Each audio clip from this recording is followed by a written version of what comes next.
बताइए, अभी तक की चर्चा पर कोई प्रश्न हो अगर तो उस पर हम लोग बात कर लें, अदरवाइज हमको अध्याय 13 से जो आगे कहना है उसको मैं कह दूंगा। ये जो प्रकटनशीलता वाली बात है, मतलब हमको समझ में आया तो उसका मिनट है। प्रकटनशीलता का सिंपल मतलब तो है कि अस्तित्व में चीजें एक के बाद एक प्रकट होती हैं। देखो प्रकट है ना, अप्रगट दोनों एक ही आशय से प्रयोग होता है, अंतर नहीं है ना।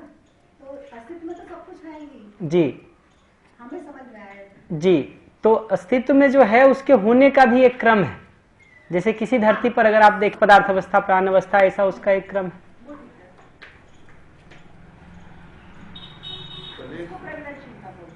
उसको भी बोलते हैं, उसको भी प्रकटनशीलता, और हमारी मतलब हमारे अंदर समझ के रूप में आ जाए, जीने में आ जाए, उसको भी कहते हैं। वो भी अस्तित्व की प्रकटनशीलता है। हाँ कि हमारे अंदर क्षमता है जी, इसको समझने की। जी जी जी तो इस तरह से कहते हैं हमारे सामने प्रकट होना। जी जी जी जी, वैसे तो है ही। जी जी जी, ठीक बात है।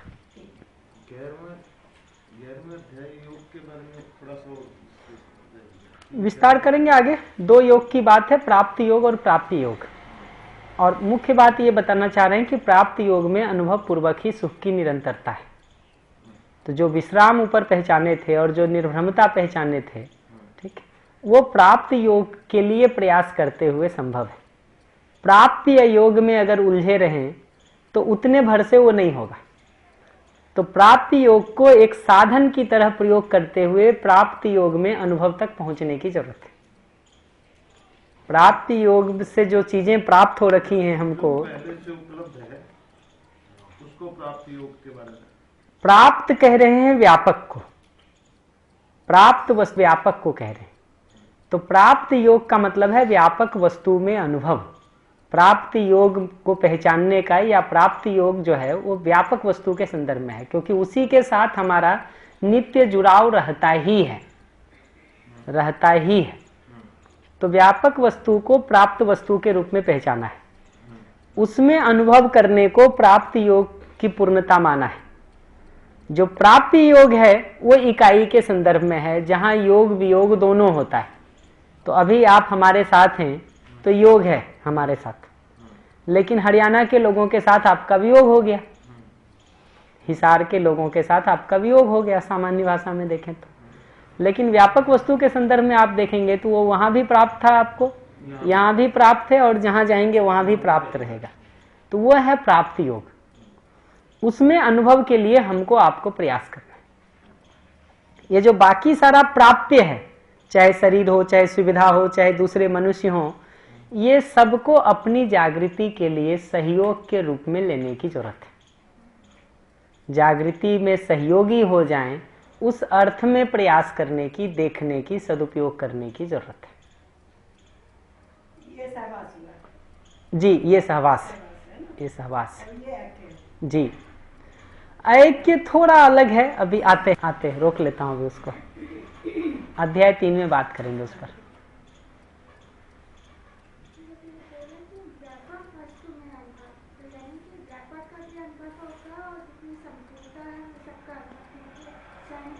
जी जी जी जी, बढ़िया, आगे चले। किताब तो पढ़ना ही है अभी, तो बीच में तो आएंगे, किताब के बीच की तो सारी चीजों को अभी हम लोग करेंगे। तो मैं फिर से आपको ध्यान दिला दूं जहां से हम लोगों ने बात शुरू किया था कि अध्याय 1 अस्तित्व के बारे में बताता है कि अस्तित्व का होना सहअस्तित्व पूर्वक है, जो हमारे अनुभव की, अध्ययन की मूल वस्तु है। तो बाबा जी की जगह से देखेंगे तो सहअस्तित्व वो मूल वस्तु है जिसमें वो अनुभूत हुए। अगली बात वो ये कह रहे हैं कि इस सहअस्तित्व में अनुभव के लिए जिन से भी सहयोग मिला उनके प्रति कृतज्ञता। तो प्रत्यक्ष या अप्रत्यक्ष रूप से जहां से भी सहयोग मिला उनके प्रति कृतज्ञता, गौरव, वंदना, ये अध्याय 2 है। अध्याय 3 में अब वापस लौट करके अस्तित्व में जो उन्होंने देखा उसका विवरण देना शुरू कर रहे हैं। तो अस्तित्व जो सत्ता में संपृक्त प्रकृति के रूप में है, उसमें प्रकृति का विवरण मुख्य रूप से देते हैं, संपृक्तता का भी कुछ विवरण है, पर मुख्य विवरण उसमें पूरी प्रकृति की चारों अवस्थाओं का है। और वहां प्रकृति को 4 अवस्था के रूप में बांट करके फैलाएं, जिसमें मनुष्य भी, ज्ञान अवस्था भी एक इकाई है।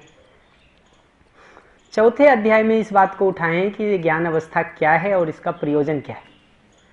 तो विश्राम को, सुख की निरंतरता को उसके प्रयोजन के रूप में पहचाना है, प्रयोजन के रूप में पहचाना है। चौथे अध्याय को आप देखेंगे तो मिलेगा कि मानव ने विश्राम की आकांक्षा से ही समस्त प्रयास किया है, इस तरह का वाक्य मिलेगा आपको।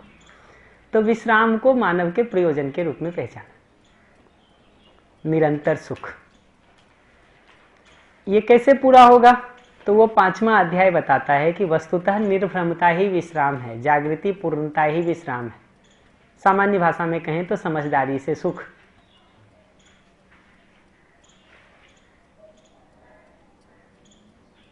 तो यहां से देखेंगे तो चूंकि सुख लक्ष्य है जो निर्भ्रमता से पूरा हो, तो अब निर्भ्रमता लक्ष्य बन गया हमारा। तो निर्भ्रमता रूपी फल को पाने के लिए क्या कर्म करें, ये अगला मुद्दा बनता है कि फल तो ये चाहिए, तय हो गया, मिला हुआ आज है नहीं। विश्राम चाहते हैं, विश्राम की स्थिति में है नहीं। निर्भ्रमता चाहते हैं, निर्भ्रमता की स्थिति में है नहीं। तो कुछ कर्म करना होगा जिससे वो निर्भ्रमता रूपी फल मिल सके, वो कर्म फल है। और कर्म के संदर्भ में ही व्यवहार का प्लेसमेंट। तो वहां से लेकर के 12वें अध्याय तक बार बार इस बात पर ध्यान दिलाए हैं कि ये 2 तरह के रास्ते हैं। एक रास्ता है जिसमें धीरे धीरे कदम दर कदम चलते हुए हम अच्छे की तरफ बढ़ पाते हैं, जिसको श्रेय मार्ग कहते हैं। श्रेय मार्ग कहते हैं। दर्शन में भी ये 2 शब्द प्रयोग हैं, श्रेय और प्रेय। तो ये श्रेय मार्ग है, अच्छे की तरफ चलने वाला, श्रेष्ठता की तरफ चलने वाला मार्ग है। दूसरा है प्रेय मार्ग, प्रिय की तरफ चलने वाला, जिसमें हम दिनों दिन उलझते चले जाते हैं।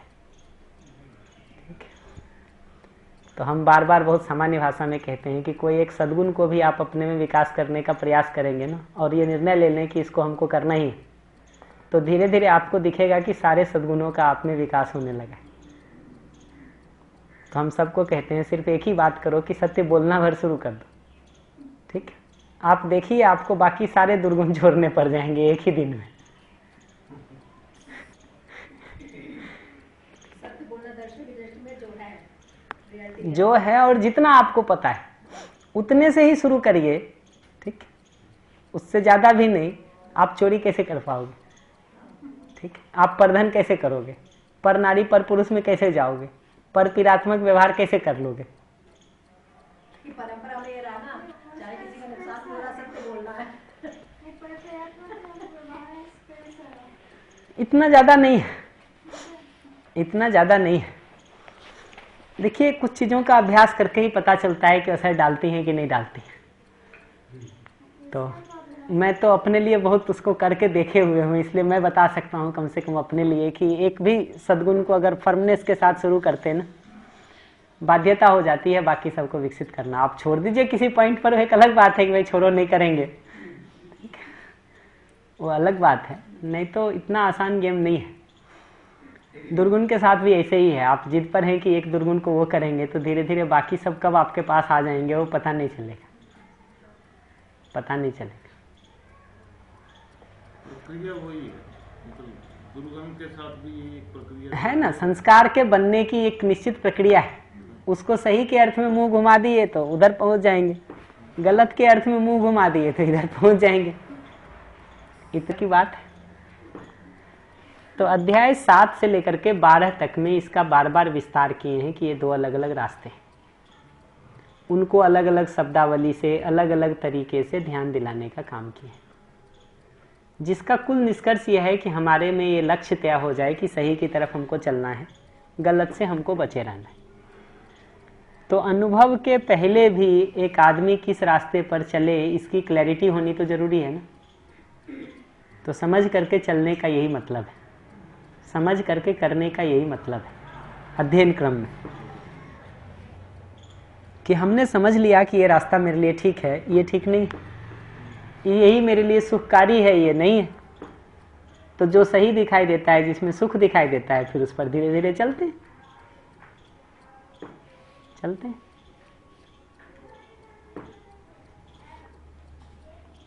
तो 7 से 12 में इस बात को काफ़ी अलग अलग ढंग से बताने का प्रयास किया गया है।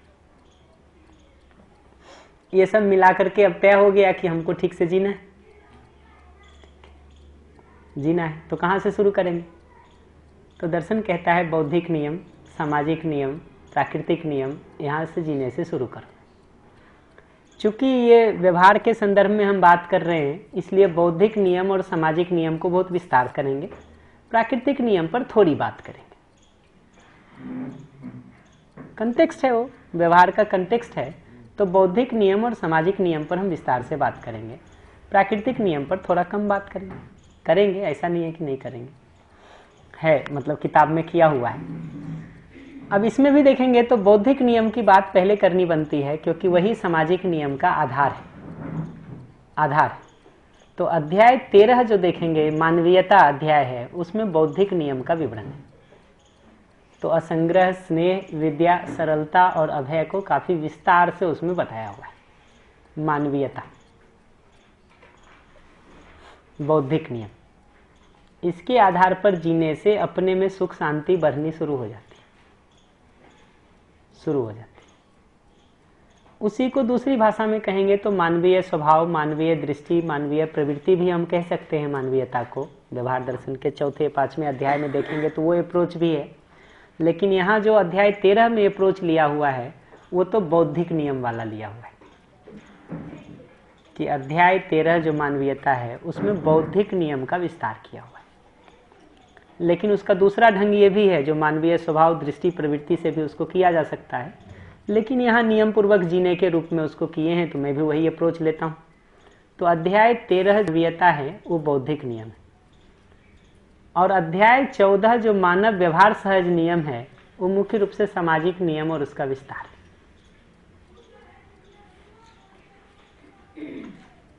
सामाजिक नियम और उसका विस्तार है अध्याय 14। सामाजिक नियम का जैसे ही विस्तार करने जाते हैं, उसको मोटे तौर पर तो हम स्वधन, स्वनारी पुरुष और दयापूर्ण व्यवहार कार्य के रूप में बता देते हैं।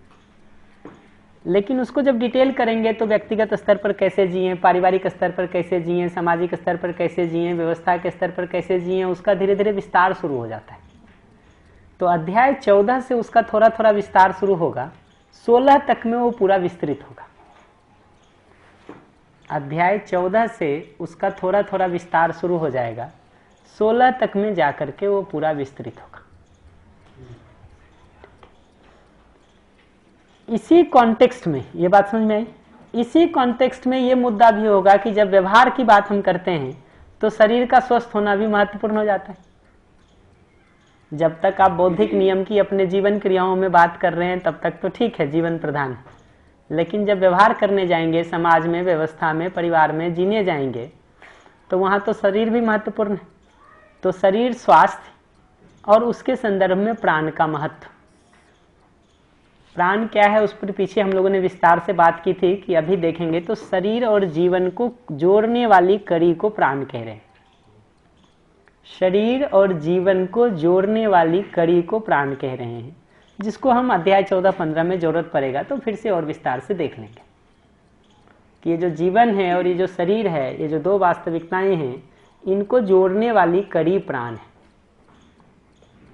तो प्राण का व्यवस्थित होना जरूरी है शरीर के व्यवस्थित होने के लिए। तो प्राण के व्यवस्थित होने का बहुत जिक्र मिलेगा, शरीर के व्यवस्थित होने का जिक्र मिलेगा। अध्याय 14 से शुरू होगा, 15 में भी है। तो 14 हो गया व्यवहार सहज नियम, जिसको आप देखेंगे ठीक से तो कुछ परिवार प्रधान विधि से और कुछ समाज प्रधान विधि से लिखा हुआ है। अब बहुत उस तरह से वो नहीं किया हुआ है डाइवर्जन, मतलब बाइफरकेशन, क्योंकि ओवरलैप हो ही जाता है। बट अध्याय 14 को मुख्य रूप से देखेंगे तो जिसको हम सामाजिक नियम कहते हैं उसका विस्तार है। और अध्याय 15 को आप देखेंगे तो पूरे समाज और व्यवस्था के संदर्भ में जीने का स्वरूप क्या हो उसका विस्तार। तो अध्याय 14 नियम है, अध्याय 15 न्याय है। ठीक है। और अध्ययन अभ्यास क्रम में आपको अगर ध्यान हो अब लौट करके, तो जब हम कैसे का बात कर रहे थे तो पहला चरण कहे थे नियम पूर्वक जीना, जिसका विवरण अध्याय 13 और 14 में मिलेगा। अगला है न्यायपूर्वक जीना, जिसका विवरण अध्याय 15 में मिलेगा। अगला है धर्मपूर्वक जीना, जिसका विवरण अध्याय 16 में मिलेगा। तो अध्याय 16 देखेंगे, जो पोषण और शोषण अध्याय है, उसमें दो मुख्य भाग है, एक धर्म नीति का जिक्र है, एक राजनीति का जिक्र है। और अंदर देखेंगे तो ये बात दिखेगा कि इन दोनों में धर्म नीति की प्रधानता है, ठीक है, और राजनीति उसी के सपोर्ट के लिए है। तो धर्म नीति के परिप्रेक्ष्य में राजनीति है। धर्म नीति को सदुपयोग से जोड़ा गया है, राजनीति को संरक्षण से जोड़ा गया है। वहां अध्याय को देखेंगे तो और वो बात समझ में आएगी। उसको दूसरी तरफ से कहूं तो धर्म नीति में मुख्य रूप से संबंध में जीने का विस्तार किया गया है, और राजनीति के संदर्भ में देखेंगे तो अलग अलग प्रकार की जो व्यवस्था के संदर्भ में नीतियों की जरूरत होती है, उसका विवरण दिया हुआ है। तो अध्याय 13 को देखेंगे तो जीवन प्रधान है, बौद्धिक नियम। अध्याय 14 को देखेंगे तो व्यवहार में मुख्य रूप से परिवार और समाज का जिक्र है। अध्याय 15 को देखेंगे तो समाज और व्यवस्था का जिक्र है, और अध्याय 16 को देखेंगे तो व्यवस्था और उसमें भी मुख्य रूप से नीतियों का जिक्र है। तो अध्याय 13 से 16 तक अगर देखेंगे पूरा, तो नियम, न्याय और धर्म पूर्वक जीने का स्वरूप क्या हो, उसका विवरण है। 12 के बाद 13 से 16 तक के पूरे विवरण को देखेंगे तो नियम, न्याय और धर्म पूर्वक जीने का स्वरूप क्या हो, उसका विवरण है।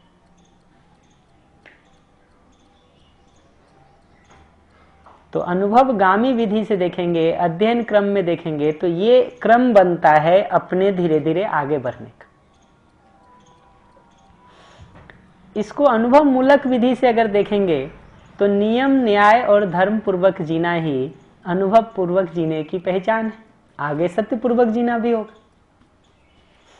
तो नियम, न्याय, धर्म और सत्य पूर्वक जीना ये अनुभव मूलक विधि से जीने का प्रमाण है। अनुभवगामी विधि से चल रहे हैं तो क्रम से नियम, न्याय और धर्म पूर्वक जीने का स्वरूप क्या हो, उसका विवरण अध्याय 13 से 16 में है, जिसको हम धीरे धीरे समझ करके प्रयास पूर्वक जी सकते हैं। धीरे धीरे समझ करके प्रयास पूर्वक जी सकते हैं, वही अध्ययन और अभ्यास है। नियम को समझकर, नियम पूर्वक जीना, न्याय को समझकर न्याय पूर्वक, धर्म को समझकर धर्म पूर्वक जीना।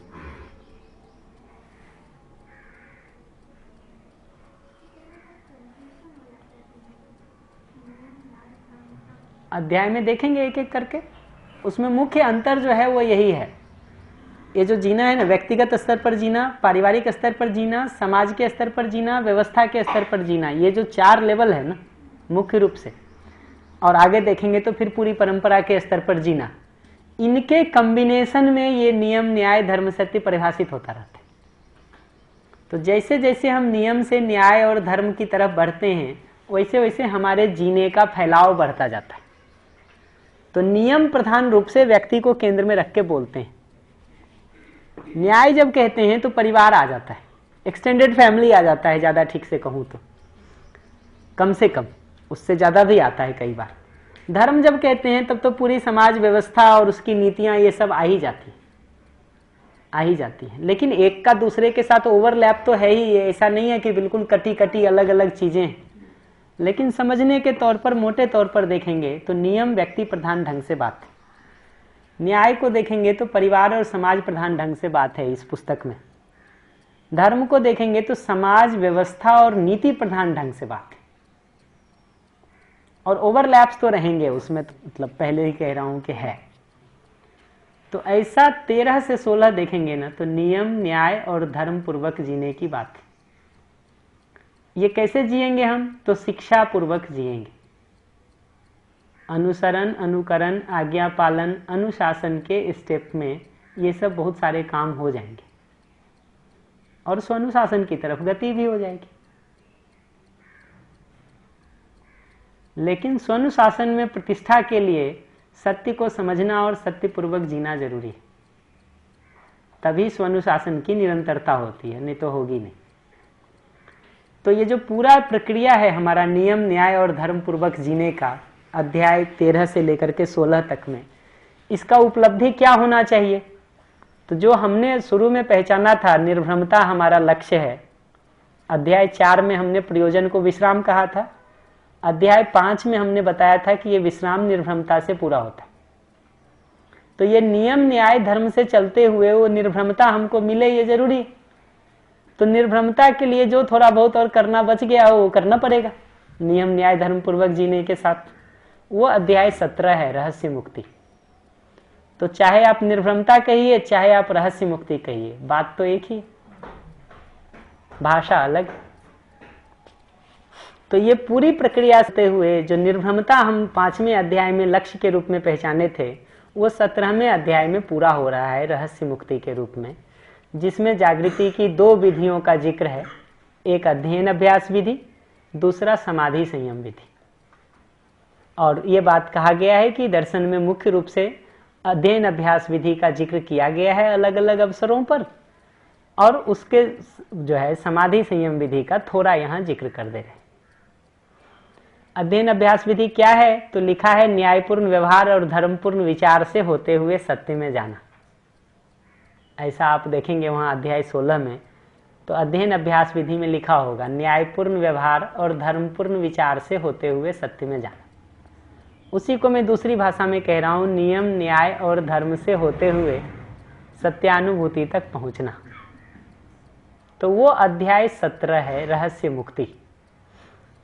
तो इसमें इस बात का काफी जिक्र है कि रहस्य मुक्त होने के बाद जीवन क्रियाओं की क्या स्थिति होती है, मन वृत्ति चित्त बुद्धि आत्मा की क्या स्थिति होती है, उस पर काफी जिक्र है।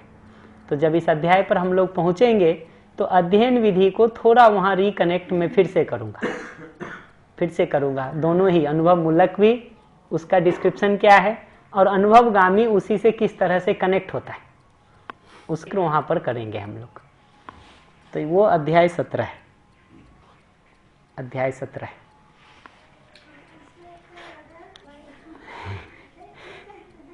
अब देखिए, तो हम सब लोगों के रिफ्लेक्ट करने का ही मुद्दा है। मैं इस पर कोई बहुत ऑथेंटिक ढंग से तो कुछ कहने की स्थिति में हूँ नहीं, तो मुझे जो एक जनरल वो करना है उतना भर मैं कर दे रहा हूँ, बाकी तो सबके साथ रिफ्लेक्शन ही करना होगा, वही उत्तर है।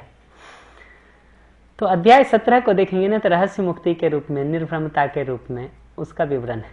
तो अध्ययन अभ्यास विधि का बहुत संक्षेप में जिक्र है, जिसको समाधि संयम विधि या अनुसंधान विधि कहते हैं, उसका जिक्र है। और ये रहस्य मुक्ति की स्थिति में मन वृत्ति चित्त बुद्धि और आत्मा यानी जीवन की क्रियाएं कैसे चलती हैं उसका जिक्र है। तो अध्याय 17 है निर्भ्रमता। अब आप अध्याय 4 को देखेंगे तो विश्राम को हमने आकांक्षा के रूप में, प्रयोजन के रूप में पहचाना था, जो निर्भ्रमता से होता है ऐसा वहां क्लेम किया था हमने। तो अध्याय 17-18 उसी का उल्टा है कि निर्भ्रमता होती है तो उससे विश्राम पूरा होता है। जो 4 में हमने कहा कि विश्राम चाहिए, 5 में कहा निर्भ्रमता से होगा। तो निर्भ्रमता का प्रक्रिया शुरू की है हम पूरा, 17 में आकर के निर्भ्रमता हो गई, 18 में ये कहेंगे कि ये निर्भ्रमता से विश्राम की निरंतरता हो जाती। तो जो विश्राम की निरंतरता है वो अध्याय 18 है, सुख शांति संतोष आनंद। तो निर्भ्रमता का फल क्या मिला, रहस्य मुक्ति का फल क्या मिला, तो सुख शांति संतोष आनंद उसका फल मिला। तो अध्याय 17 में जो रहस्य मुक्ति हुई हमको, उसका फल अध्याय 18 है सुख शांति संतोष आनंद के रूप में, सुख की निरंतरता के रूप में।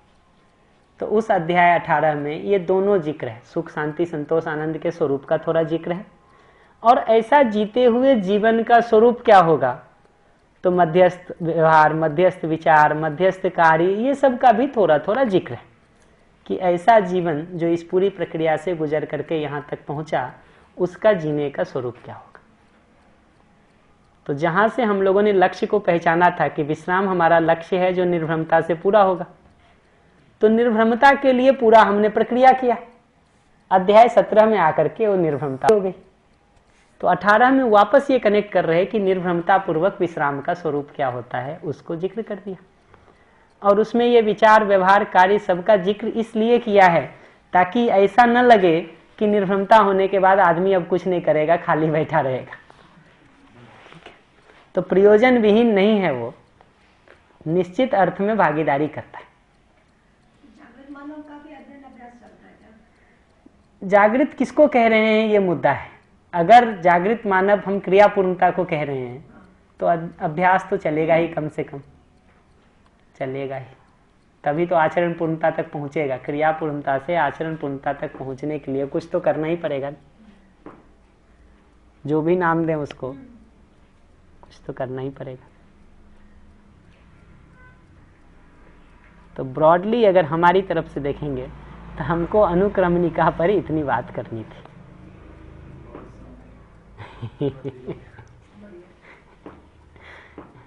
देखिए, एक बार आप अनुक्रमणिका पे अगर कोई प्रश्न नहीं है तो हमारी तरफ से व्यवहार दर्शन तो खत्म हो गया। और क्या, अब इसके बाद तो और क्या, तो इसके बाद तो पढ़ देंगे आगे जो भी पढ़ना होगा। अगर इतने पे प्रश्न नहीं है तो आगे प्रश्न नहीं होगा, इतना पक्का है। हेडलाइन ही तो पढ़ी, डिटेल तो देखना है। वो तो करेंगे ना, अभी तो 10 दिन वही करना है। लेकिन अगर हेडलाइन पे प्रॉब्लम नहीं है तो डिटेल्स में नहीं होगा। एक्साइटमेंट है, जैसे लग रहा है कोई टूल्स मिल रहे हैं। कविताएं सजा रही है ना, लग रहा है बात तो खत्म हो गई। तो पूरे डिस्क्रिप्शन को देखिए, बहुत संक्षेप में हमने कैसे शुरू किया। अस्तित्व, प्रकृति, मानव, मानव का लक्ष्य पहचाना, विश्राम जो निर्भरता से पूरा होगा, उसके लिए कर्म और व्यवहार। फिर पूरी प्रक्रिया से हमने देखा कि कौन सा व्यवहार करना है और कौन सा व्यवहार नहीं करना है। सही जीने का स्वरूप क्या होगा, अन्यथा जीने का स्वरूप क्या होगा, उसको बहुत तरह से देखा। सब देख के तय कर लिया कि ये चलना है, ये नहीं चलना है। तो चलना शुरू किया एक एक कदम। तो बौद्धिक नियम चला, सामाजिक नियम चला, प्राकृतिक नियम चला, फिर न्याय चला, फिर धर्म चला, फिर सत्य के लिए जो कुछ भी करना था वो किया। ठीक है, ये सब करते हुए अपने में ज्ञान की जागृति की, निर्भ्रमता की सुनिश्चितता हो गई। निर्भ्रमता के फल के रूप में सुख, शांति, संतोष, आनंद मिल गया या विश्राम मिल गया। इतना भर सार है पूरे 18 अध्याय को। अब आप देखेंगे लौट के तो इस पर अब जो भी प्रश्न हो वो बताइए, उसको रिस्पॉन्ड कर देते हैं। मानव व्यवहार दर्शन मतलब क्या है? मानव मतलब तो वही मानव है। अब इसको मैं कहूंगा मानव क्या है, तो मानव प्रकृति की एक अविभाज्य इकाई है। ठीक, और ये प्रकृति भी अस्तित्व का एक अविभाज्य हिस्सा है। अगर अब मैं लौट के कहूं कि मानव क्या है, तो मानव प्रकृति की एक अविभाज्य इकाई है और ये प्रकृति अस्तित्व का एक अविभाज्य हिस्सा है। तो कनेक्ट करके कहिएगा तो अस्तित्व का एक अविभाज्य हिस्सा है। लेकिन मैं प्रकृति को बीच में इसलिए रख रहा हूं क्योंकि प्रयोजन ठीक ढंग से वहां पर तय होता है और अध्याय 3 उसके लिए पूरा डिवोटेड है। तो इसलिए मैं प्रकृति को बीच में रख रहा हूं। लेकिन आप सीधा भी कह सकते हैं, दिक्कत नहीं है। ये हो गया मानव। व्यवहार क्या है? व्यवहार वो तरीका है हमारे जीने का जहां हम संबंध और व्यवस्था पूर्वक जीते हुए जागृति की तरफ गति करते हैं। तो अब अगर मुझसे पूछेंगे कि व्यवहार क्या है, तो व्यवहार जीने की शैली है, जीने की एक पद्धति है, जीने का एक तरीका है जहां मानव मानव संबंध में, परिवार, समाज और व्यवस्था में जीते हुए हम जागृति की ओर गति करते हैं। तो ये घर परिवार छोड़ करके की जाने वाली साधना की बात अभी हम नहीं कर रहे। तो इसका ये मतलब मैं नहीं कह रहा हूं कि वो गलत है, वो भी एक रास्ता है। हम अभी जिस रास्ते की बात कर रहे हैं वो ये है कि परिवार, समाज और व्यवस्था में जीते हुए, भागीदारी करते हुए जागृति तक कैसे पहुंचे। जो लोग ये सोच रहे हैं कि परिवार, समाज और व्यवस्था में जीते हुए जागृति तक पहुंचना है, उनके लिए व्यवहार बहुत महत्वपूर्ण हो जाता है। जो छोड़ करके जंगल जा रहे हो उनके लिए शायद उतना महत्वपूर्ण नहीं हो। लेकिन जो इस पूरी प्रक्रिया से गुजर करके जाना चाहता है उसके लिए तो व्यवहार बहुत महत्वपूर्ण हो जाता है। नहीं तो हम हर बार कहते हैं कि अदरवाइज क्या होता है कि हम सुबह किसी बात को लेकर के एक दूसरे का मन खराब करते हैं, जब तक मन ठीक नहीं होता है तब तक फिर दूसरा कुछ हो जाता है। दूसरे का मन खराब हो गया तब तक। वही कह रहा हूँ, अब इसमें क्या अध्ययन और क्या अभ्यास करेंगे। हम तो आवेशित गति में रहते हुए किसी तरह सामान्य होने की कोशिश में ही जिंदगी गुजर जाती है। अध्ययन अभ्यास तो तब हो ना जब मन थोड़ा ठीक हो। मन खराब हो तो उसमें क्या अध्ययन अभ्यास कर लेंगे। क्रिया, प्रक्रिया और वाद, एक इंडिविजुअल में होगा ना। क्रिया, प्रक्रिया और जी जी क्रिया प्रक्रिया और वाद इंडिविजुअल लेवल पर होगा। जी, हो सकता है, अंदर होगा। हो सकता है। तो ये व्यवहार में कैसे आते हैं क्रिया प्रक्रिया भाव में प्रक्रिया क्रिया प्रक्रिया और वाद व्यवहार 4 प्रकार से आदमी करता है। जी वही लाइन के उठ करती है। हाँ, उसको अभी थोड़ा रोक लेता हूँ। अभी व्यवहार दर्शन में जो जो बातें व्यवहार के संदर्भ में लिखी हैं उसको पहले कर लेता हूँ, फिर उसके बाद उस पर आता हूँ, उसको थोड़ा सा रोक लेता हूँ, क्योंकि ऐसे ही व्यवहार दर्शन का ही कंटेंट बहुत है। थोड़ा पहले इसको सेट कर दूं, फिर उस पर आता हूँ। व्यवस्थापूर्वक जीते हुए जागृति। हाँ, आता हूँ। व्यवस्थापूर्वक जीते हुए जागृति। जागृति के लिए गति। आता हूँ। आपका बात मुझे ध्यान है, पूरा करूंगा उसको। उसी को दूसरी तरफ से कहूंगा तो परिवार, समाज और व्यवस्था में जीते हुए जागृति की ओर गति करना। ठीक है, ऐसा जो जीने का शैली है, जो जीने का तरीका है, वो व्यवहार। ठीक है, तो मानव व्यवहार हो गया। व्यवहार कौन करेगा? तो मानव ही करेगा, और कौन करेगा? ठीक। मानव व्यवहार के संदर्भ में तात्विक बातें क्या हैं, मूलभूत बातें क्या हैं? ठीक है, और जब मैं तात्विक और मूलभूत बात कहता हूं तो उसका मतलब है ऐसे सिद्धांत जो देश काल परिस्थिति के साथ सामान्य रूप से नहीं बदलते। तो आप इस दर्शन की पुस्तक में देखेंगे ना, तो ज्यादातर समय उन मुद्दों पर ध्यान दिलाया गया है जो देश काल परिस्थिति के साथ नहीं बदलते। वाद और शास्त्र में बहुत सारे ऐसे मुद्दे भी मिलेंगे जो देश काल परिस्थिति के साथ बदल जाते हैं। लेकिन इस पुस्तक में आप देखेंगे तो ज्यादातर जो बातें लिखी गई हैं उनका आप बारीकी से देखिएगा, लिखने का शैली क्या है, स्वधन की परिभाषा कैसे दी गई है, स्वनारी पुरुष की कैसे दी गई है, दयापूर्ण व्यवहारकारी की कैसे दी गई है, ये सब की बारीकियां आपको फिर दिखेगी कि वो तात्विक स्तर पर लिखा हुआ है, जो देश काल परिस्थिति से मुक्त परिभाषा, कम से कम प्रयास है उसका। कहीं माइनर कुछ हो तो हो, बट वो है। तो अनुभव के आयाम की जगह से जब हम देखते हैं ना, तो मानव व्यवहार का स्वरूप क्या दिखता है, उसका विवरण देने का प्रयास है।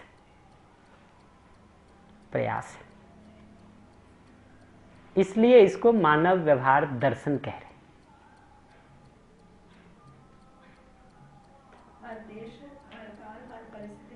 लागू होने वाले, हाँ, एक जैसा बने रहने वाले, इन सब जगहों पर एक जैसा लागू होने वाले सिद्धांतों की ओर ध्यान दिलाने की कोशिश की।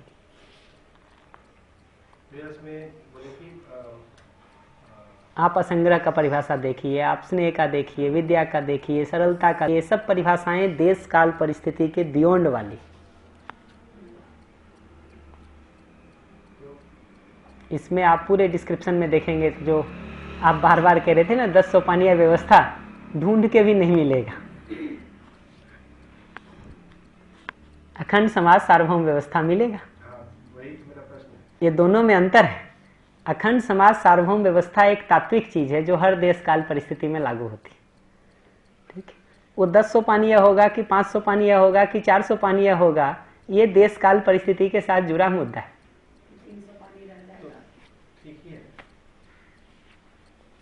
जागृति पश्चात निरंतर जीते हुए अखंड समाज सार्वभौम व्यवस्था को भी देखना मानव दर्शन ही। वही तो ठीक से देखेंगे तो जब आप संबंध और व्यवस्था पूर्वक जीते हुए जागृति तक पहुंचते हैं ना, तो वो काम जो आप कह रहे हैं जागृति के बाद होने वाला है, वो उसका मेजर भाग पहले ही हो जाता है, बल्कि करीब करीब पूरा ही पहले हो जाता है। करीब करीब पूरा, कोट एंड कोट, पूरा नहीं कहूंगा मैं अभी थोड़ा, लेकिन करीब करीब पूरा हो जाता है वो पहले ही।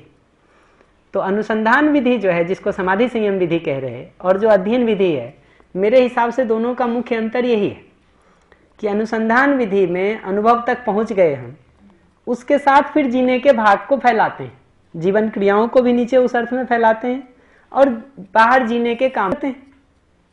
तो बाबा जी अपने लिए कहते हैं कि भाई जब उनको अनुभव हो गया तो उसके बाद उन्होंने सोचा कि भाई हम किसी को ये बात कहेंगे तो पहले खुद जिए। तो उन्होंने कहा मैं विरक्ति विधि से जिया, कुछ था नहीं हमारे पास, तो हमने समृद्धि को प्रमाणित करने के लिए जो है खेती, गौपालन और आयुर्वेद को शुरू किया। मैं अगर अध्ययन क्रम से चलते हुए एक आदमी को देखता हूं तो कहिए वो खेती, गौपालन, आयुर्वेद या 10 और विधियों से समृद्धि वाले काम को पहले ही करके बैठा रहेगा। कुछ माइनर गैप्स होंगे तो लौट करके भर लेगा, लेकिन करके तो बैठा ही रहेगा। उसमें क्या है, आप ही अगर अपना डिजाइन ठीक से बना देंगे तो आपके बच्चे को समृद्धि घर बैठे मिल जाएगी। नहीं, करते हैं, तो मैं ये सोच रहा हूँ कि मानव व्यवहार दर्शन जागृति की ओर गति करने वालों के लिए है या जो जागृत हो चुके हैं उनके जीने को भी दिखा रहा है? मानव व्यवहार दर्शन तो मुख्य रूप से जागृति की ओर गति करने वालों के लिए, मेरे हिसाब से उसके लिए है। लेकिन जब लौट करके आप अध्याय 18 में मध्यस्थ व्यवहार और इन चीजों की बात करते हैं तो बहुत थोड़ा विवरण है उसका, बहुत थोड़ा विवरण है उसका। इसलिए बिल्कुल लास्ट में आप देखेंगे तो 122 आचरण की लिस्ट बनी हुई है, नहीं है ऐसा नहीं है, तो ये नहीं कहूंगा मैं कि वो नहीं है। लेकिन आप पूरे डिस्क्रिप्शन को देखेंगे ना, तो मेरे हिसाब से डिस्क्रिप्शन है कि नियम न्याय धर्म से चलते हुए वहां तक पहुंच सके। लेकिन आप उसको दूसरी तरफ से भी देखना चाहें तो भी कोई दिक्कत नहीं है कि भाई अनुभव मूलक विधि से भी आदमी जिएगा, और अगर समाधि संयम विधि से चला गया है तो नियम तो कुछ कर ही लिया होगा, न्याय धर्म सत्य को एक एक करके करेगा। तो चाहे इधर से चलिए चाहे उधर से चलिए, चलना तो होगा ही। तो मैं उसका सबसे सेफ रास्ता कहूंगा कि अध्ययन क्रम में जितना हो जाता है उतना करते हुए अनुभव तक पहुंच लें, लौट करके जो थोड़ा मोड़ा बच जाएगा उसको पूरा कर लीजिएगा। ये तो क्लियर ही है कि ये जो विधि है ये तो परिवार और समाज में रहते हुए ही की जाने वाली साधना है, अगर इसको साधना कहें तो उसमें तो नियम पूर्वक जीना, न्याय पूर्वक जीना, धर्म पूर्वक जीना, ये तो आएगा ही। और इसको मैं इसलिए भी बार बार कह रहा हूं क्योंकि देखिए अगर अनुभव पूर्वक जीते हुए आदमी की बात हो तब तो हम कहेंगे पहले हमको अनुभव हो जाए तब उस पर बात करेंगे। तो पहले तो हमको ये बताओ कि अनुभव कैसे होगा हमको, ठीक है, फिर ये भी बता लेना कि अनुभव पूर्वक जिए कैसे अगर जरूरत लगेगी तो, ठीक है। लेकिन जो ये पूरा विवरण है वो तो ये है कि अनुभव तक पहुंचने का एक रास्ता ये है, संबंध और व्यवस्था पूर्वक जीते हुए जागृति तक पहुंचना। और ये लाइन में बार बार कहता हूं तो इसको मैं दूसरे कहूंगा तो इसका मतलब जागृति में संबंध बाधा नहीं है, परिवार और समाज और व्यवस्था जागृति में बाधा नहीं है, ये बाधा बन गया है आज के दिन, ठीक है, या हमने बना लिया है एक दूसरे के लिए। इस डिजाइन को थोड़ा ठीक कर लें तो ये एक दूसरे के लिए बहुत सारा सहयोग हो सकता है,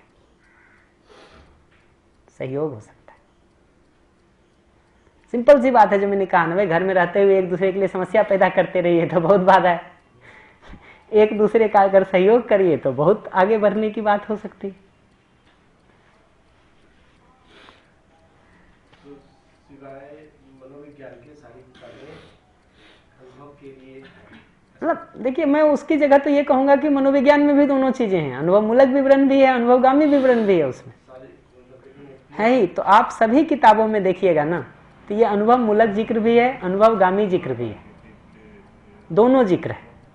तो जैसे व्यवहार दर्शन में आप अध्याय 1, 2, 3, 4, 5 ये सब को आप देखिएगा तो अनुभव पूर्वक जो उन्होंने देखा है अस्तित्व को, प्रकृति को, मानव को, मानवीय आचरण को, मानव प्रयोजन को, निर्भ्रमता को, वो जिक्र तो वही है, वो जिक्र तो वही है। हम क्या करते हैं तो हम अध्ययन विधि में अनुभव के पहले ही उन विवरणों को पढ़ करके, सुन के, उस पर ध्यान दे करके, मनन करके अस्तित्व का एक पिक्चर अपने में बना लेते हैं। तो बाबा जी को जो अनुभव पूर्वक प्रकृति दर्शन हुआ, हम आप श्रवण मनन पूर्वक प्रकृति दर्शन का एक चित्र बना लेते हैं, अपने में बना लेते हैं, बनता है वो, ऐसा लगता तो है कि बनता है वो, तभी तो ये सब डिटेल पढ़ रहे, नहीं तो क्यों पढ़ते।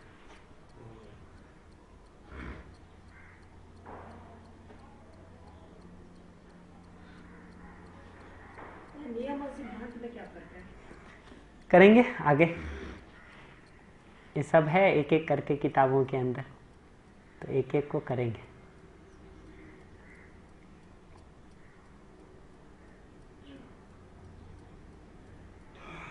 मतलब ये आगे की बात है हमारे लिए लिखी। और क्या, हमारे लिए ही लिखे अदरवाइज कोई लिखने का शौक नहीं था उनको लिखने का प्रयोजन तो यही है कि हमको आपको समझ में आ जाए। उनकी जरूरत, वही कह रहा हूँ, उनकी जरूरत थोड़ी थी, हमारी जरूरत है। तो उनके लिए तो आप्त कामना है, अनुभव दर्शन में पढ़ेंगे अभी, आप्त कामना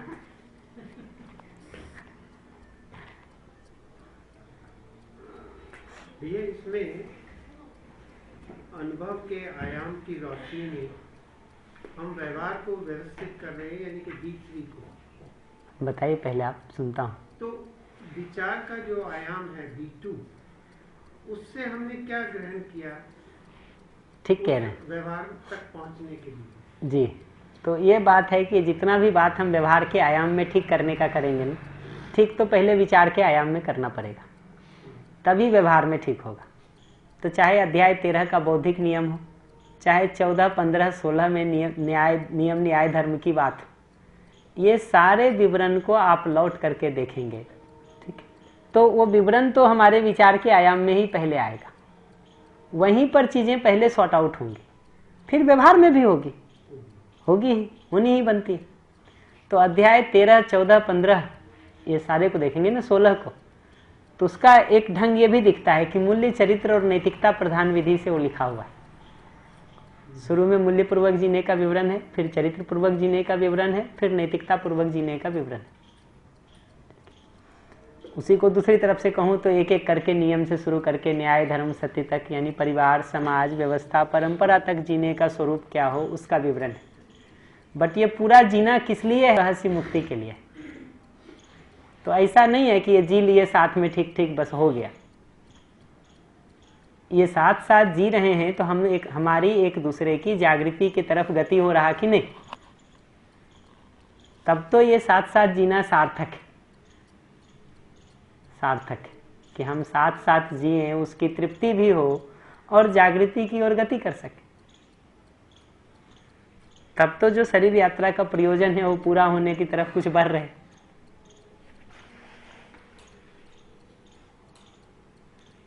तो साथ साथ जी रहे हैं, लड़ाई झगड़ा नहीं हो रहा है, इतना भर पर्याप्त नहीं है।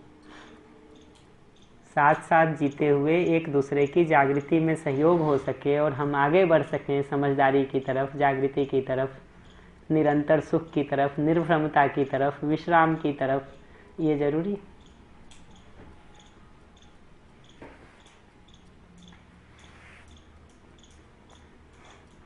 तो मैं फिर से समेट करके बता दूं, अस्तित्व में प्रकृति, प्रकृति में मानव, मानव का प्रयोजन विश्राम जो निर्भ्रमता से पूरा होता है, उसके लिए कर्म और व्यवहार, फिर दो प्रकार के रास्ते, एक श्रेय और एक प्रेय। ये दोनों के विवरण को देखते हुए हम अपने लिए पहचान सकें कि श्रेय में चलना ठीक है, प्रेय में चलना ठीक नहीं है।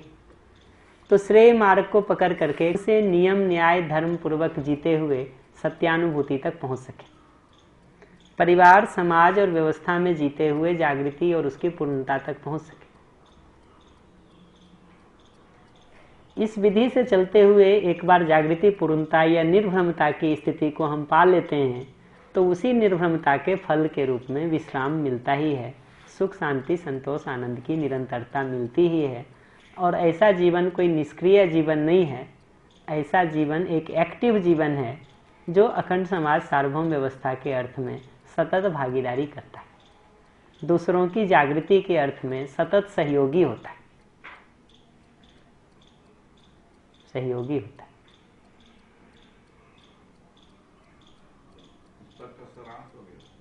और क्या, इतने बात हमको बतानी थी अपनी तरफ से। इस पर कोई भी और प्रश्न हो तो बताइए, अदरवाइज हम अध्याय 1 पढ़ना शुरू कर सकते हैं। और क्या अध्याय थे उसमें भी और इसमें भी। आपने तो गीता का भी अध्ययन किया है, आपने गीता का भी तो कुछ उससे रिलेटेड किया। गीता से ये बहुत रिलेटेड हमको तो नहीं दिखा है। ये 18 अध्याय और गीता के 18 अध्याय, मैं तो दोनों को बहुत रिलेटेड नहीं देख पाया। ओवरऑल देंगे तो मैं रिलेशन बता सकता हूँ, लेकिन एक एक अध्याय का उस तरह से देखिएगा तो नहीं दिखता मुझे, बहुत नहीं दिखता मुझे बहुत।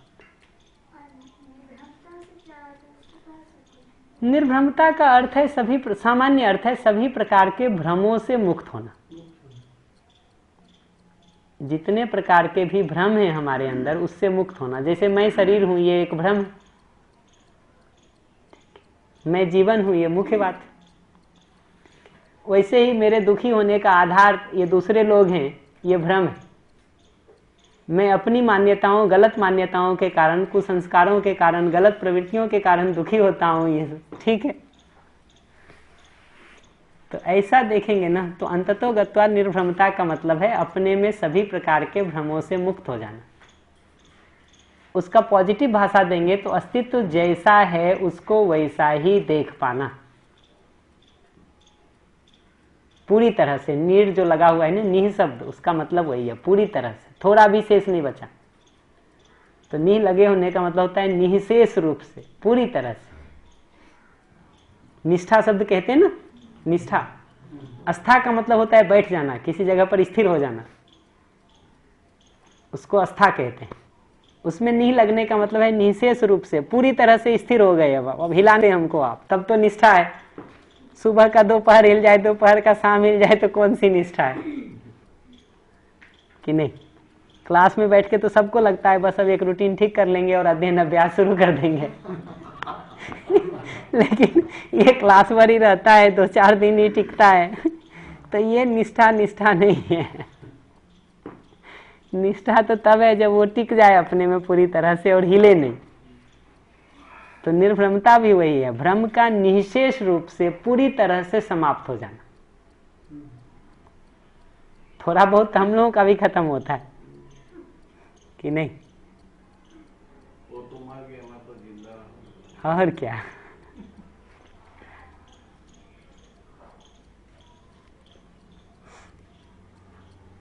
सोचने से समझने तक का भी बहुत लंबा है ना, वहीं तो अपने को लगाने की जरूरत पड़ती है। निष्ठा वहीं काम आती है, निष्ठा वहीं काम आती है। तो धीरे धीरे उसका निष्ठा बन जाए, वो अपने आप में एक बड़ा काम है। और वो हर बार बनेगा उसी से जो मैंने बताया, सही क्या है वो दिख सके। तो ये सही है दिखने से निष्ठा बनती है, ये सार्थक है, मेरे लिए महत्वपूर्ण है, ये दिखने से निष्ठा बनती है। ऐसा जीने से ही मेरा सुख होगा, ये दिखने से निष्ठा बनती है। ऐसा जीना ही समाज व्यवस्था परंपरा ये सब के लिए सहयोगी है, ये दिखने से निष्ठा बनती है।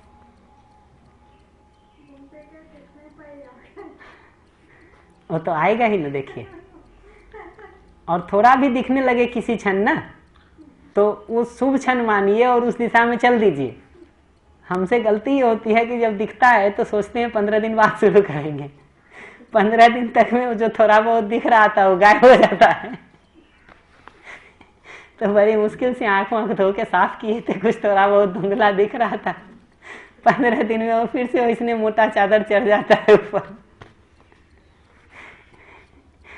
तो जैसे ही लगे कि थोड़ा बहुत दिख रहा है, ठीक उस दिशा में चल लीजिए, तो थोड़ा साफ हो जाएगा, थोड़ा संस्कार बन जाएगा, थोड़ी मजबूती आ जाएगी, थोड़ा आगे बढ़ पाएंगे। उसको टाल दिए कल के लिए तो फिर समझिए वो टल ही गया, और चीजें तब तक दबा देगी। तो जो मैं पहले भी कह रहा था ना कि हमारे अंदर अलग अलग कंपार्टमेंट्स हैं। शिविरों में अध्ययन अभ्यास की चर्चाओं को सुन के, किताब पढ़ के एक कंपार्टमेंट एक्टिव हो जाता है। अब आप कर लिए उस समय कुछ तो कर लिए, नहीं करेंगे तो थोड़ी देर में वो कंपार्टमेंट दब जाएगा, दूसरे कंपार्टमेंट ऊपर आ जाएंगे। ठीक है, ऊपर आ जाएंगे। फिर अब ये बेचारा जब ऊपर आएगा जिस किसी दिन, तब तो इसका नंबर आएगा। अभी तो दब गया ये, अभी तो क्या ये जागृति का क्या मतलब है? जागृति का हमारा तो अभी सिंपल मतलब है समझदारी। उसका लिटरल मतलब होता है जाग जाना, जाग जाना। पिछले 15 दिन से मैं वही बता रहा था कि कितने जगे हुए हैं और कितने नहीं हैं, उसका एक हिसाब देखने की जरूरत है। और जगे होने का हमने एकदम सिंपल पहचान कहा कि जिस समय जिस काम को हम कर रहे हैं उसके प्रति उसी समय हमको होश है कि नहीं। तो जैसे जिस समय आपके अंदर क्रोध आ रहा है, उस समय आप होश पूर्वक देख सकें कि मेरे अंदर क्रोध आ रहा है अभी। और जब उठना शुरू हुआ तब से देख सकें, जब बढ़ रहा है तब देख सकें, जब बोल पा रहे हैं तब देख सकें। ये शुरू हो तो समझिए जागृति की तरफ कुछ गति होनी शुरू हुई कि होश हमको रहने लगा है। आप करके देखिएगा, इतने के साथ गुस्सा करना बहुत कठिन हो जाएगा आपके लिए, कठिन हो जाएगा। ऐसे ही जिस समय हम जो बोलते हैं हमको उस समय होश रहता है कि मैं क्या बोल रहा हूँ, ठीक है, और किस आशय से बोल रहा हूँ, उसका कितना होश रहता है और कितना नहीं रहता, ये हिसाब तो लगाना ही पड़ेगा ना। पर गुस्सा होने के बाद बहुत नजदीक होने के बाद भी जोर जोर से बोलते हैं, है ना? ऐसा इसलिए क्योंकि अब हमको दूसरे को नहीं सुना रहे हैं। ये जो सुनना है वो अगर हमको आपकी जरूरत लगेगी ना तो हम इतना जोर से बोलेंगे कि आपको सुनाई दे, कि नहीं? मेरी जरूरत बन जाएगी तो क्या फर्क पड़ता है, फिर तो आप रहो नहीं रहो हम बोलेंगे। तो ये जो गुस्सा में आदमी का बोलना है ना, वो अगले की जरूरत के हिसाब से नहीं बोलता है आदमी, वो तो अंदर कुछ कचरा जमा हो गया है जो निकालना है अब उसको। तो हमको लगता है कि ये गुस्सा है तो दूसरे के लिए कुछ बोल रहे हैं, फैक्ट ये है कि हमारे अंदर कुछ कचरा उभर गया है, अब उसको किसी तरह हमको बाहर निकालना है। तो वो जोर जोर से बोल के बेचारा उसको बाहर निकालता है। वही ढंग सीखा है अभी तक, और ढंग भी हो सकते हैं उसको सामान्य करने के, बट अभी आदमी ने वही ढंग सीखा है इतने दिनों में सब जगह से देख करके।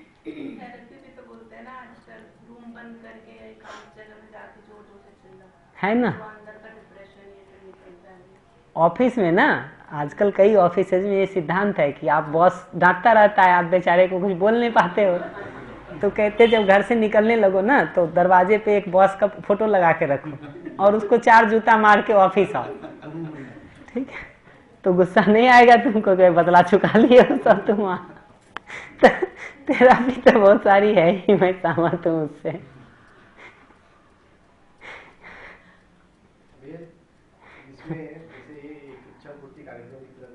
कल ठीक हो जाएगा इसलिए आज झेल लेते हैं, इस टाइप का भी एफर्ट लगता है, इसको कैसे देखते हैं? वही, अगर इसकी योजना भी है और कल ठीक हो जाएगा ये बात दिख रहा है, तो उसका पहचान ये है कि आज झेल रहे हैं अच्छा है, लेकिन 1 कदम 2 कदम भी कुछ ठीक होता हुआ तो दिखे। क्योंकि धीरे धीरे ये समझ में आता है कि मंजिल और रास्ता दोनों जुड़ा हुआ है, इतना अलग अलग नहीं। तो अगर आप ये मानते हैं कि मंजिल में निरंतर सुख होगा तो रास्ते में सुख की झलक धीरे धीरे बढ़नी चाहिए। अगर नहीं बढ़ रही है तो इसका मतलब रास्ता कुछ गलत हो गया है। तो वो जो बात बार बार कहते हैं ना कि अनुभव के बाद का जीना कैसा होगा और अनुभव के पहले का जीना कैसा होगा, मेरे हिसाब से दोनों में बहुत थोड़े का अंतर होगा अध्ययन विधि में चलने पर, ठीक है? डेल्टा अंतर होगा, आयोटा अंतर होगा। तो रास्ते में अगर सुख नहीं मिल रहा है हमको तो पहुंच के मिल जाएगा, ये थोड़ा कठिन है भैया। कम से कम इस पूरी प्रक्रिया में तो मैं ये बात को देख पा रहा हूं कि ये रास्ता और मंजिल बहुत जुड़ा हुआ है, जुड़ा हुआ है। ये इतना डिस्कनेक्टेड नहीं है कि रास्ते में दुख हो और मंजिल में सुख मिल जाए। अगर मंजिल में सुख है तो उसके तरफ चलते हुए रास्ते में भी दिनों दिन सुख बढ़ता है, बढ़ता है। वही जो बोलते हैं कदम भी बढ़ाए तो साथ है ना? शांत तो होता ही है उतना, कम से कम सब होता हो चाहे नहीं होता हो, 1 कदम बढ़ाते हैं तो कुछ तो शांत होता ही होता ही है। मेरे दुख का जिम्मेदार मैं खुद हूँ, ये दिखना जरूरी है। और उसका कारण मैं वही कह रहा था कि मेरी मान्यताएं हमको दुख देती हैं, मेरे कुसंस्कार हमको दुख देते हैं, न कि अगले का व्यवहार दुख देता है। ये पकड़ना जरूरी। पर उसके पहले तो ये जरूरी है कि हम नियम को समझें, नियम पूर्वक जिएं। फिर उसको जीने में जब बाधा आएगी तब ये सब प्रश्न है कि भाई हम नियम पूर्वक जीना चाह रहे हैं, इसके व्यवहार से दुखी हो गए, नहीं जी पा रहे नियम पूर्वक, तब ये बात को देखने की जरूरत है कि ये जो हम नहीं जी पा रहे हैं नियम पूर्वक और हमको गुस्सा आ रहा है, द्वेष आ रहा है, विरोध आ रहा है, ठीक है, उसका कारण अगले का व्यवहार है या मेरी कुछ मान्यता है। धीरे धीरे उसमें यह दिखना जरूरी है कि मेरी मान्यता होना उसमें मूल बात है। उसमें भी चॉइस है नहीं, फंडामेंटली तो सब कुछ। और वही अगर अपने सुख की निरंतरता चाहिएगा तो वही ठीक करना पड़ेगा, क्योंकि बाहर अगर पत्नी ठीक भी हो जाए, बच्चे ठीक भी हो जाएं, तो और लोग हैं ना भाई। पत्नी ठीक हो गई, सब आपके हिसाब से ठीक व्यवहार कर देती, लेकिन आप बाहर निकलोगे कि नहीं, रोड पे जाओगे कि नहीं, संस्थान पहुंचोगे कि नहीं, दूसरी जगह जाओगे कि नहीं, जाओगे ना, वहां तो 1000 लोग मिलेंगे। ये 1000 लोग भी क्या आपका वैसे ही ध्यान रखेंगे जैसा पत्नी ने सीख लिया है? वो तो नहीं संभव है ना। तो किसी एक जगह तो यही पहचानना पड़ता है ना कि भाई अपनी ये जो हमारी मान्यता बन गई है, जो हमको दुख दे रही है, या जो मेरा संस्कार बन गया है जो हमको दुख दे रहा है, इसी को हमको ठीक कर। अपने पैर में चप्पल पहन लो, ठीक है। और क्या, यही बात हम उतने दिन से कह रहे हैं।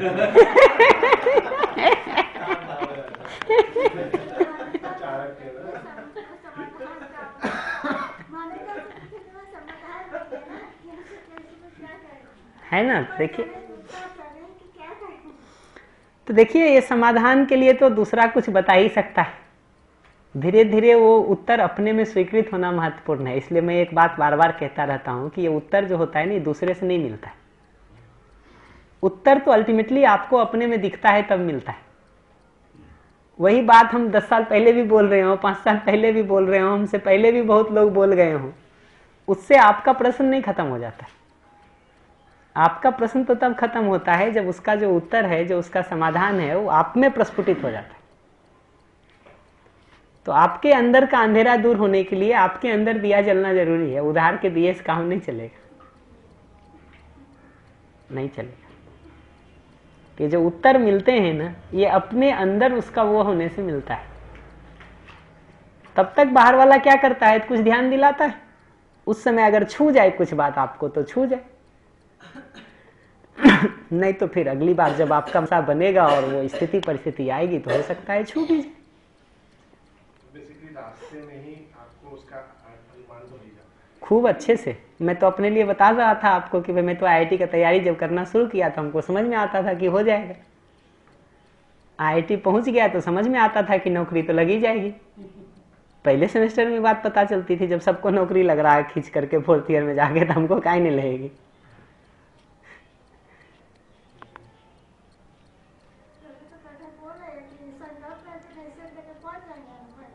है ना। तो अगर लोग धीरे धीरे पहुंचने लगे हैं और हमको दिखे कि आप भी वही गलती कर रहे हैं जो अभी किए थे पहले, जो हम अभी कर रहे हैं, और उतना ही ठीक है जितना हम थे, तो आपको अनुभव हो गया तो हमको भी हो जाएगा ही, भरोसा तो बनेगा ही, काहे नहीं बनेगा।